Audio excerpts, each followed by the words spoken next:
Bonjour à tous, ici Astalis et on se retrouve dans cette troisième vidéo consacrée à la résolution d'un cube à 6 couleurs. Cette vidéo et la suivante s'appliquent à des cubes de 4 rangées ou plus, donc si vous avez un 2x2 ou un 3x3, vous pouvez vous rendre directement à la cinquième vidéo. On a vu en introduction que sur un cube qui comporte 4 rangées ou plus, on n'a plus des centres uniques comme un 3x3, mais des centres complets composés de plusieurs centres individuels. Sachant que le principe général de résolution d'un cube à 4 rangées ou plus est un procédé de réduction, on essaye de se ramener à une configuration qui soit comparable à celle d'un 3x3 pour le résoudre ensuite de la même manière. Donc la première étape, et c'est l'objet de cette vidéo, ça va être de résoudre les centres complets pour que chaque centre complet ait une couleur unique, comme ici. Si je commence par le 4x4, je vais résoudre un par un chacun de ces 6 centres complets, en commençant par le centre complet blanc, qui est la couleur la plus facile à repérer sur le cube. Sur un 4x4, chaque centre complet est composé de 4 centres individuels, et le principe, pour résoudre un centre complet, c'est de créer deux assemblages de 2 centres individuels de même couleur, et ensuite de réunir ces deux assemblages sur la même face pour reconstituer un centre complet.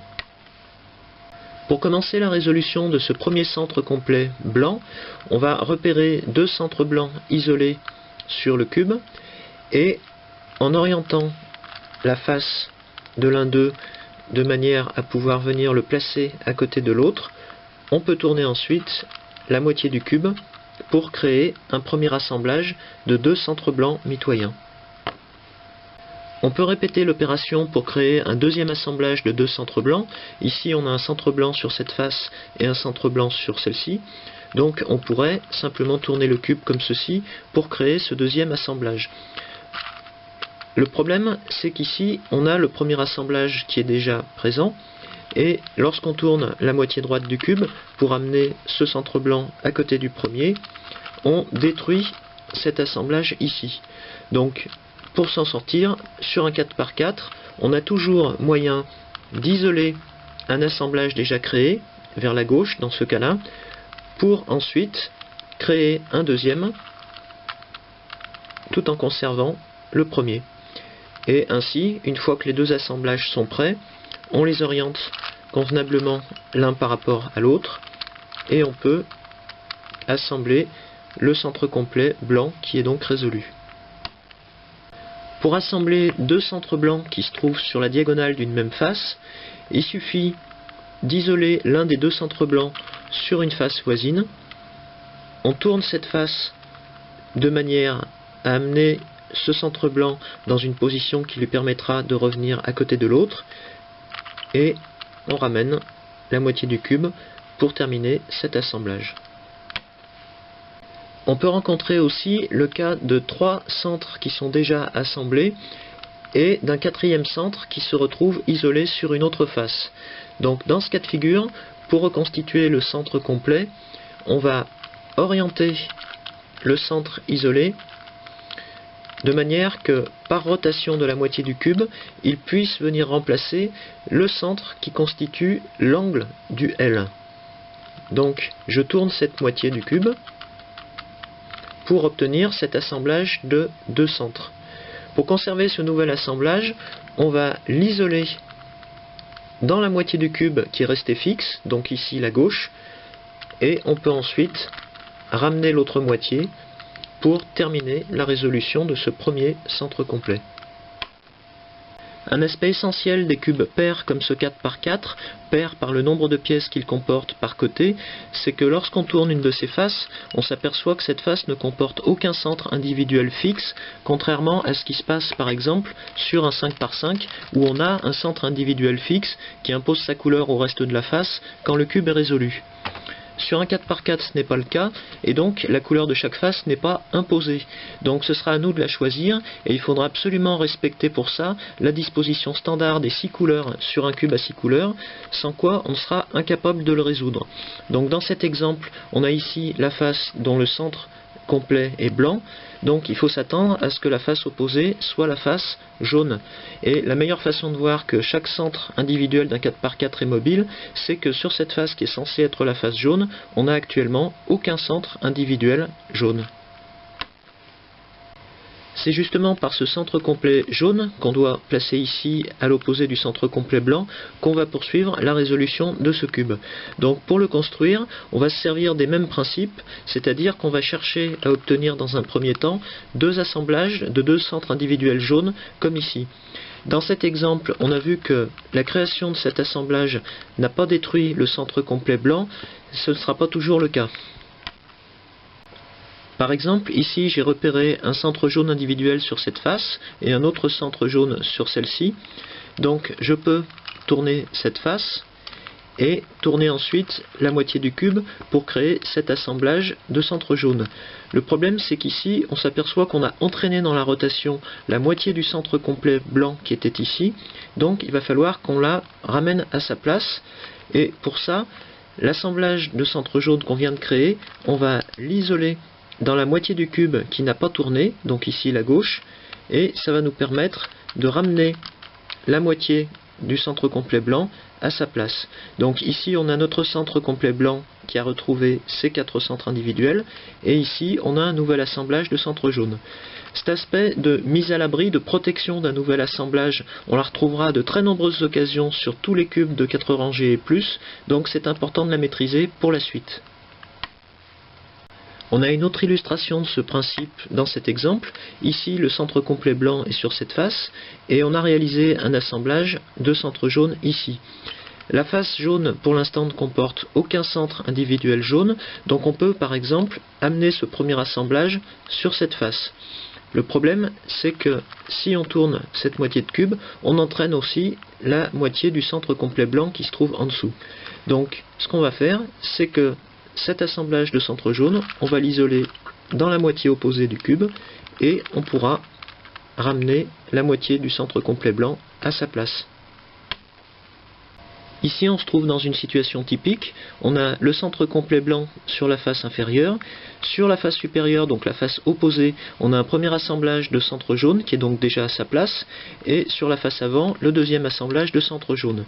Le premier réflexe qu'on peut avoir, c'est de dire, pour reconstituer le centre complet jaune, on oriente la face comme ceci, et ensuite on amène le deuxième assemblage à côté du premier.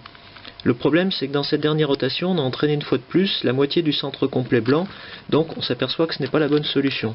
La bonne solution, ça consiste à orienter la face comme ceci, de manière à ce que cet assemblage puisse venir chasser l'autre sur la face supérieure, comme ceci, et on va ensuite l'isoler dans la moitié opposée du cube, celle qui n'a pas tourné, pour finalement ramener l'autre moitié du cube et reconstituer ce centre complet jaune. Et on s'aperçoit qu'à l'opposé, on a toujours notre centre complet blanc.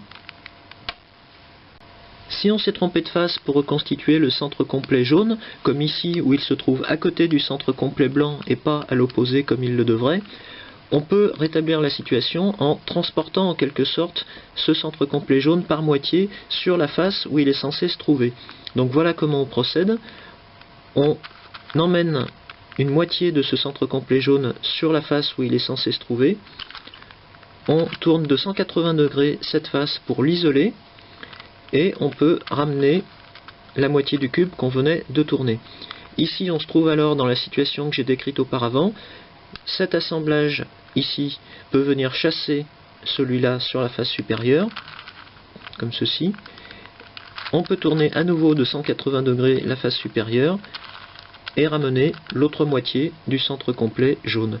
Et on se retrouve avec le centre complet blanc et le centre complet jaune sur deux faces opposées telles qu'ils devraient se trouver.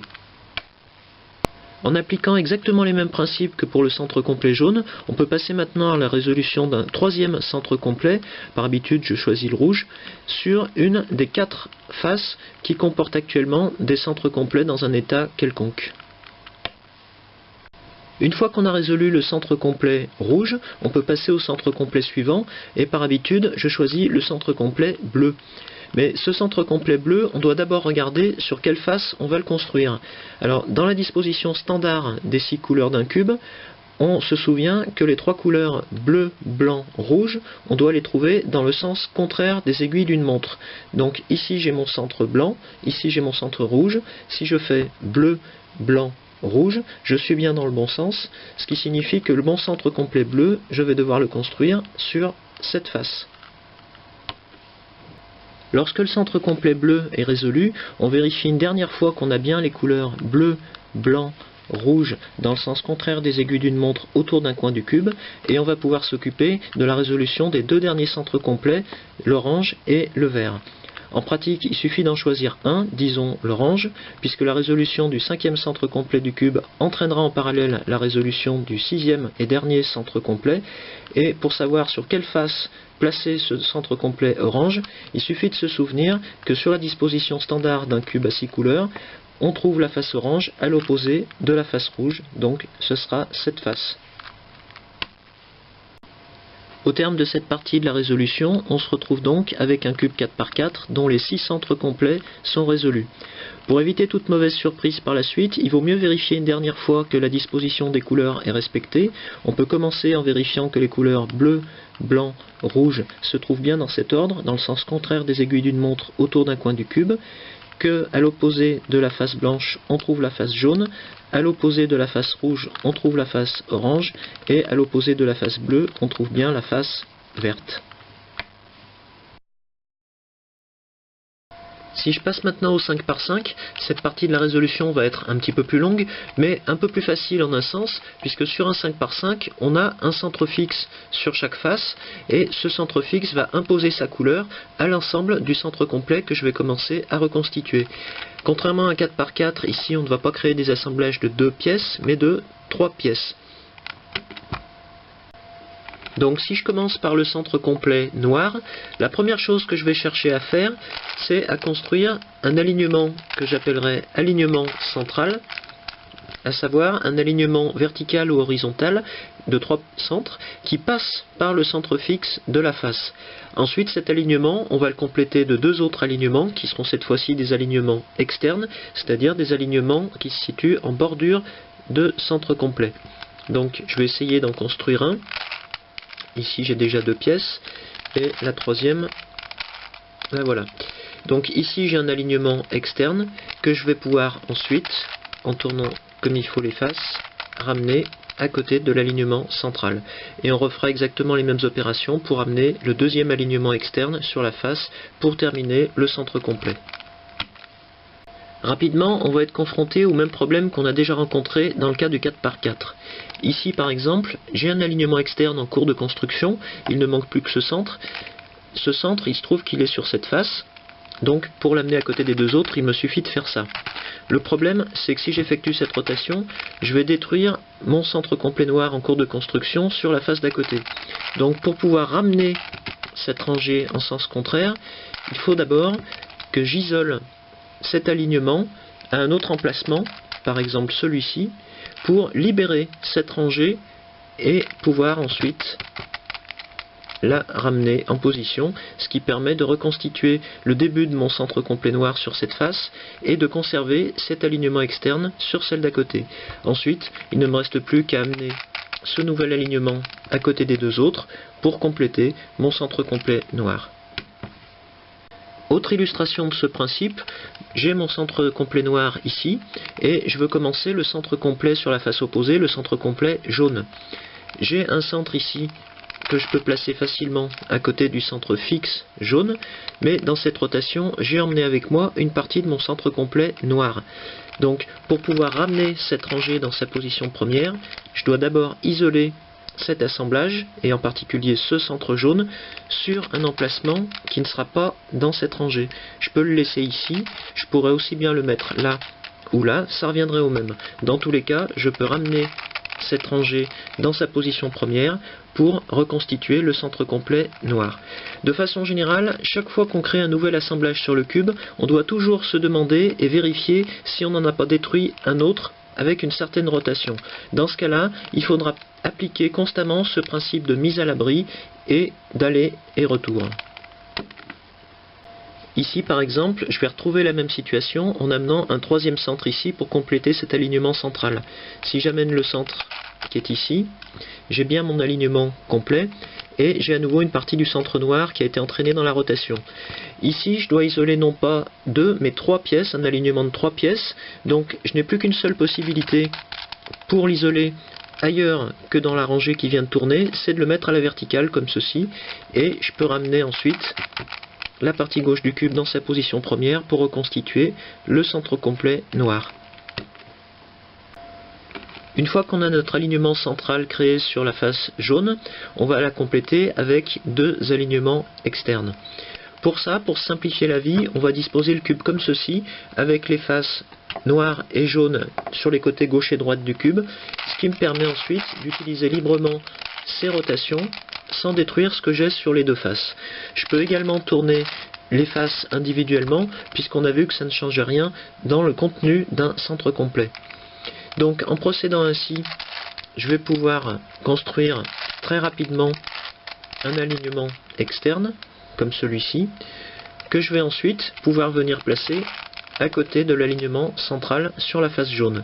Une nouvelle fois, j'ai entraîné avec moi une partie du centre complet noir, donc je vais isoler ce nouvel alignement à l'opposé, ce qui permet de libérer cette rangée, que je vais ensuite pouvoir ramener dans sa position première pour reconstituer le centre complet noir. Et on procédera exactement de la même manière pour le deuxième alignement externe jaune.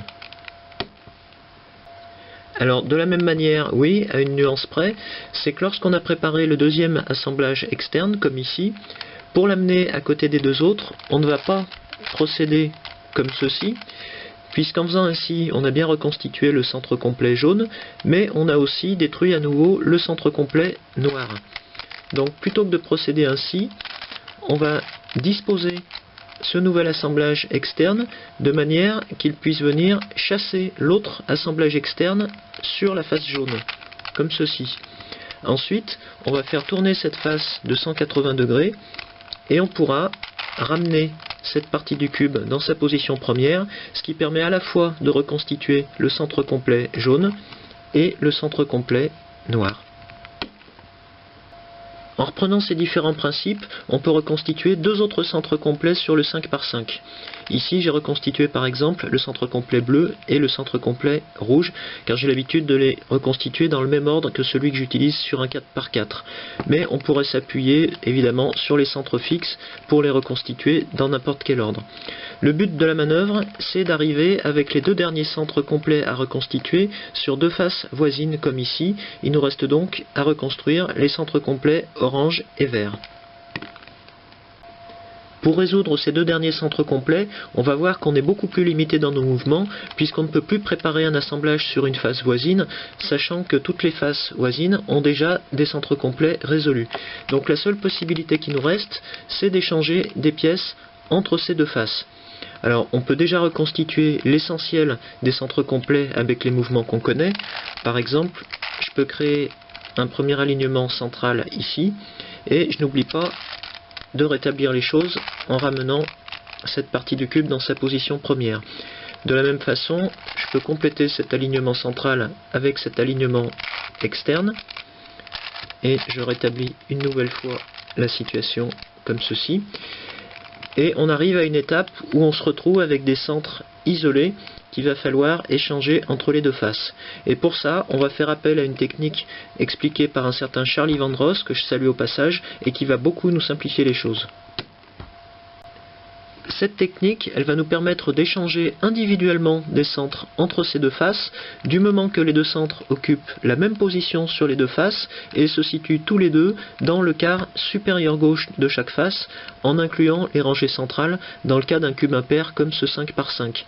Le principe, c'est que les centres de cette face, qu'on va placer en position supérieure, vont venir sur cette face avant, qui sera en quelque sorte la face de destination. Ici, la face avant, c'est la face orange, donc on va chercher des centres orange sur la face supérieure. Et on s'aperçoit qu'on a un centre qui correspond, puisqu'il se situe dans ce coin-là, et qu'ici, justement, dans le même coin, on a un centre vert. Donc, le premier mouvement qu'on va faire, c'est de descendre la colonne où se trouve ce centre. Ensuite, on va tourner la face avant dans le sens direct, tout en repérant la position du centre. On va descendre la colonne où il se trouvait. On va tourner dans le sens indirect la face avant. On va remonter la colonne qu'on avait descendue tout à l'heure, qui était celle par laquelle il était arrivé. On tourne à nouveau la face avant dans le sens direct. Et on va remonter la colonne qu'on avait descendue tout à l'heure pour l'emmener sur la face du dessous. Et ce qu'on constate, c'est qu'on avait deux centres verts précédemment et on n'a plus qu'un seul centre vert, c'est-à-dire qu'on a un nouveau centre orange qui a rejoint cette face et on en trouve un autre là-haut qu'on va pouvoir placer de la même manière en le mettant par exemple à cet emplacement-là. Même principe, on descend la colonne où se trouve ce centre, on tourne la face avant dans le sens direct, le centre en question est ici, on abaisse la colonne dans laquelle il se trouve, on ramène la face avant par une rotation indirecte, on remonte la colonne par laquelle il est arrivé, on tourne à nouveau la face avant dans le sens direct, et on peut remonter cette colonne et on voit bien qu'on a reconstitué le centre complet orange et qu'en parallèle le centre complet vert s'est reconstitué lui aussi. On peut même, si le cas s'y prête, échanger plusieurs centres à la fois si ces centres forment un bloc qui est toujours inclus dans le coin supérieur gauche de chaque face. Donc ici j'ai cette possibilité, en tournant les deux faces comme ceci, d'échanger directement ces deux centres orange avec ces deux centres verts. Voilà comment. Au lieu de descendre une seule colonne, je descends les deux colonnes qui incluent ces nouveaux centres. Je tourne ensuite la face avant dans le sens direct, les deux centres sont toujours ici. Je descends la colonne commune aux deux centres.